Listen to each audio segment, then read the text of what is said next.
Morning everyone. After Auschwitz last night, didn't want to do any vlogging. We did go out for a walk by the sea where there were fire-breathing acrobats. We did manage to get the video of the dragon by the cave who breathes out fire as well. So that's what we did last night. Today we're going to go for another walking tour of the Jewish quarter. So let's go do another walking tour in Krakow. Krakow now, Kazimierz it used to be. Kazimierz was a separate town originally established by Kazimierz the Great. And the Jewish merchants got this side of the town. And the other thing they built for themselves was synagogues. The oldest surviving synagogue of Poland. Not the oldest ever built, but the oldest still standing is in front of you. So Krakow, Kazimierz, both of them together, 20% of the population was Jewish, 68,000. So 65,000 Polish citizens of Jewish nationality from Krakow and its area killed by the Nazis during the war. After the Second World War in Krakow, there were 2,000 left, Jewish survivors of the Second World War, about 6,000, which is about roughly 10%. The place commemorating them is not chosen randomly. This is probably the oldest Jewish graveyard of Kazimierz and of Krakow.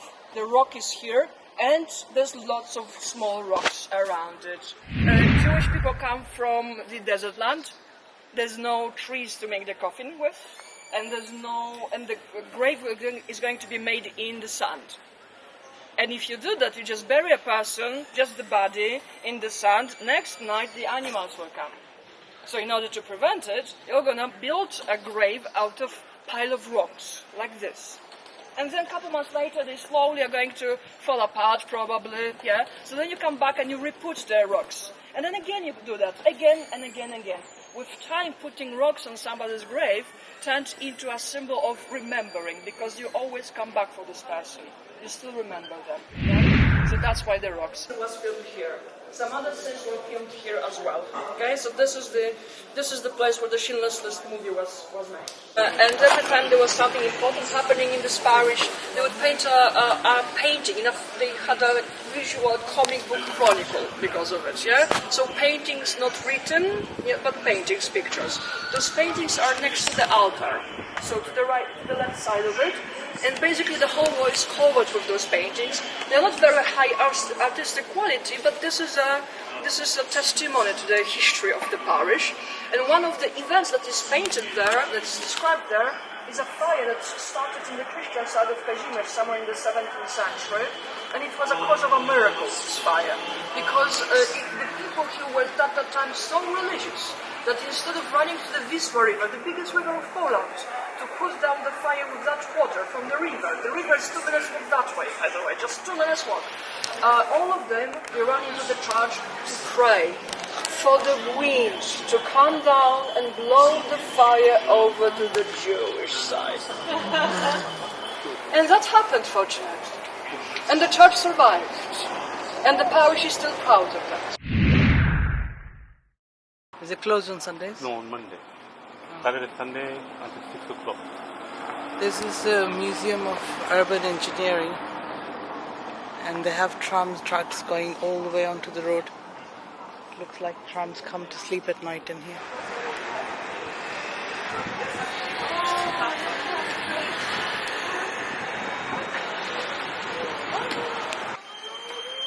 We tend to not come looking for a restaurant, but for this one it was recommended, and we walked about 15 minutes to come to it.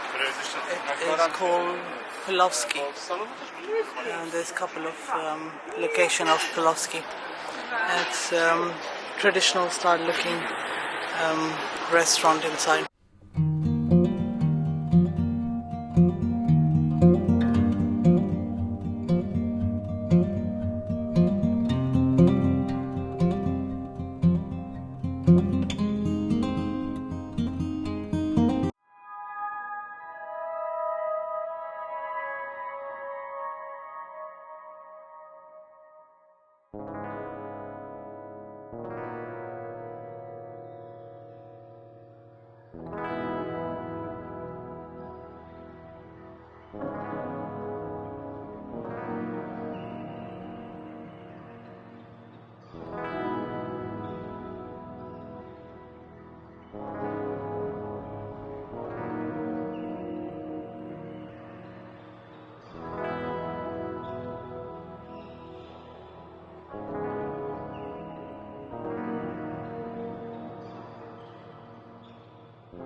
just finished a visit of the old synagogue.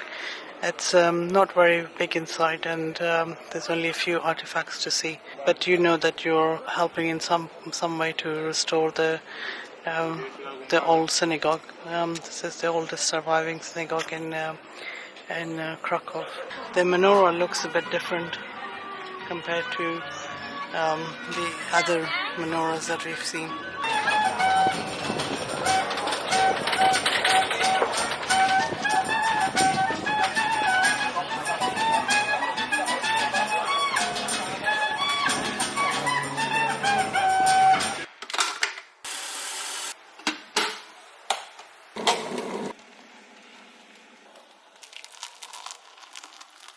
We came back to our apartment for a few minutes.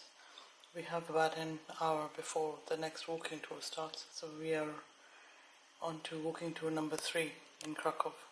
There's quite a few options available. They talk about different things, which is very interesting. If you're coming to Krakow and you want to see particular museums like the Schindler's List, or you want to have a guide in Auschwitz, book well beforehand, because they get booked up well in advance. For example, today is Sunday. If you wanted to go to Auschwitz with a guide, you would not get tickets for Monday, Tuesday. Maybe you'll get it for Wednesday. So just make sure you have your tickets from beforehand. We're just going to have a tea and biscuits and then head out again.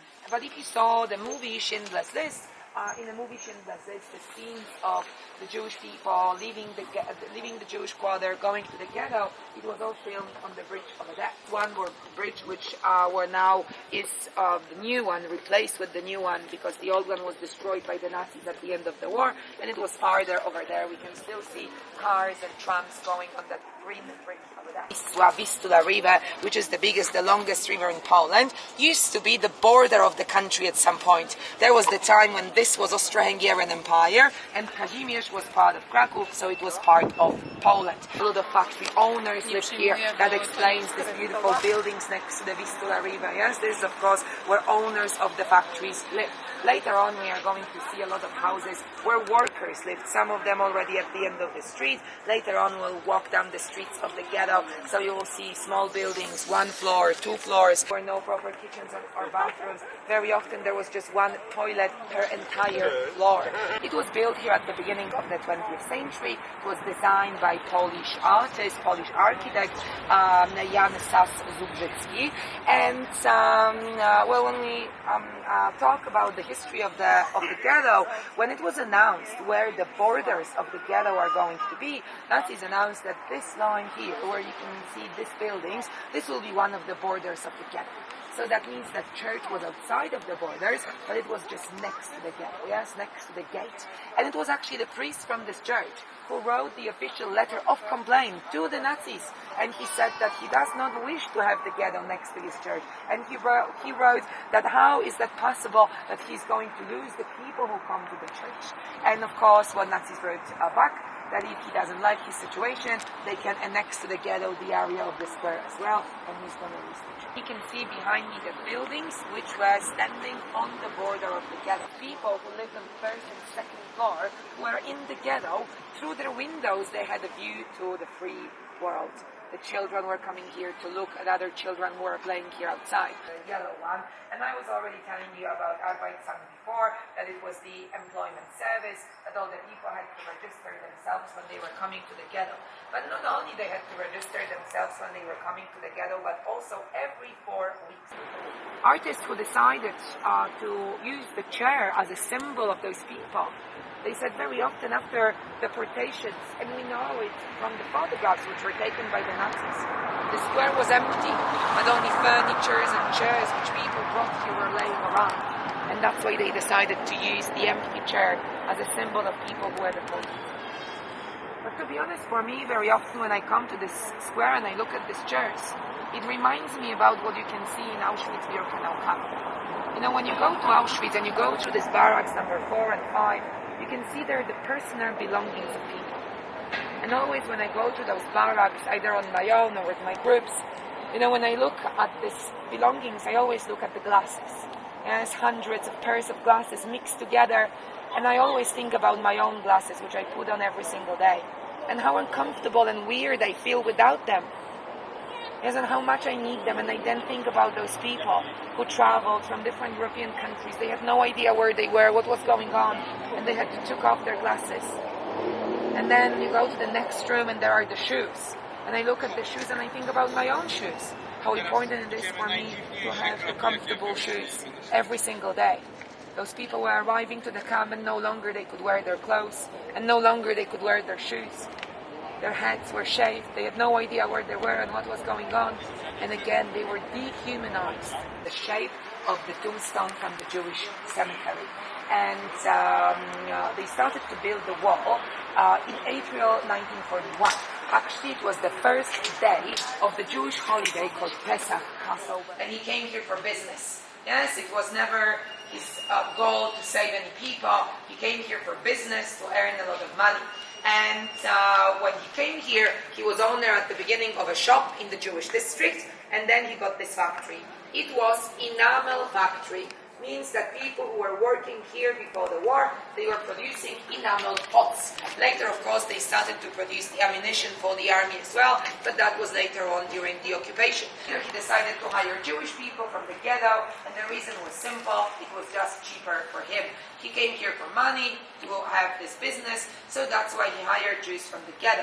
Why all of those people wanted to work for Oskar Schindler? Yes, he never paid them anything. But behind the buildings where they were working, there was actually a little camp. And in that camp, workers could live and they could work here. That means that they didn't have to go to the ghetto every evening, that they didn't have to wake up in the morning and come to the factory. Here they were safe. It was Oskar Schindler who would decide about what happened with these people. Altogether, 1,100 people who were working for Oskar Schindler.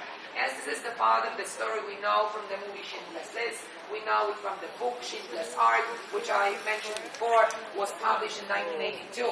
The movie was made in 1993, and of course it was a Hollywood production. So both the book and the movie, they added some new plots and some new characters to the story. And what I would say the biggest lie of the Schindler's List was the Schindler's List itself. Yes, the document, the physical document called Schindler's List, didn't exist. Yes, Oskar Schindler didn't have to create such a document. He had all his workers already registered. From 68,000 Jews who lived in Krakow before the war, only 3,000 survived.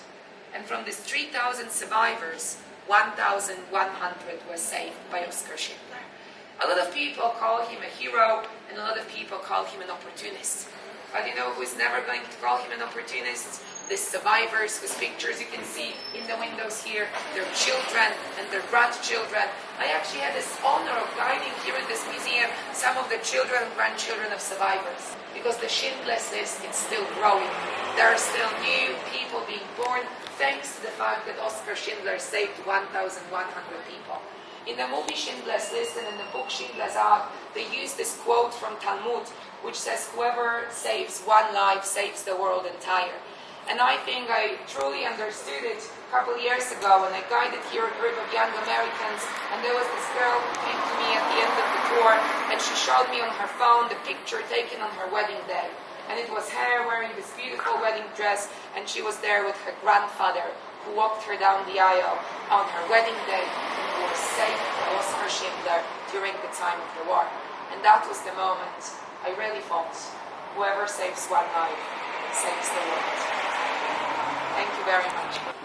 We just finished our walking tour. We tried to head off to the train station and get there before it gets too dark.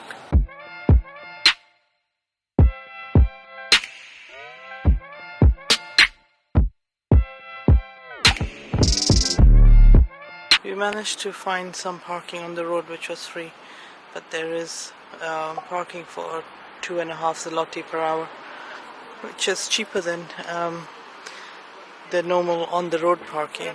The train station itself seems like a lot more than just a train station, because it's got a big shopping mall attached to it with shops from McDonald's to Sephora. and everything in the middle. There's a Carrefour here as well.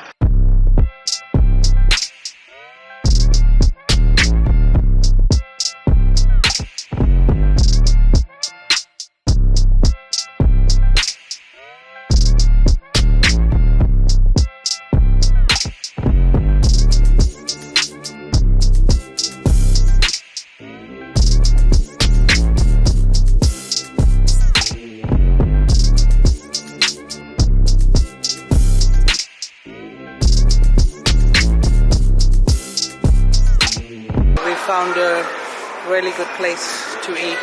Had lots of vegetarian options and fish options, as much as you want salad on your plate. I know the fish is not visible right now with all the salads that I've filled up, but there's spicy cod under there somewhere. The salad nice?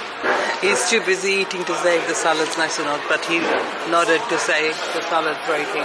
Veggie burger is very tasty as well. Crusty burger buns and spinach patty in the middle. So we're going to devour that and we'll see you in the morning. Tomorrow is travel day, but we might be able to go to Schindler's Museum before that. See you in the morning. Good night.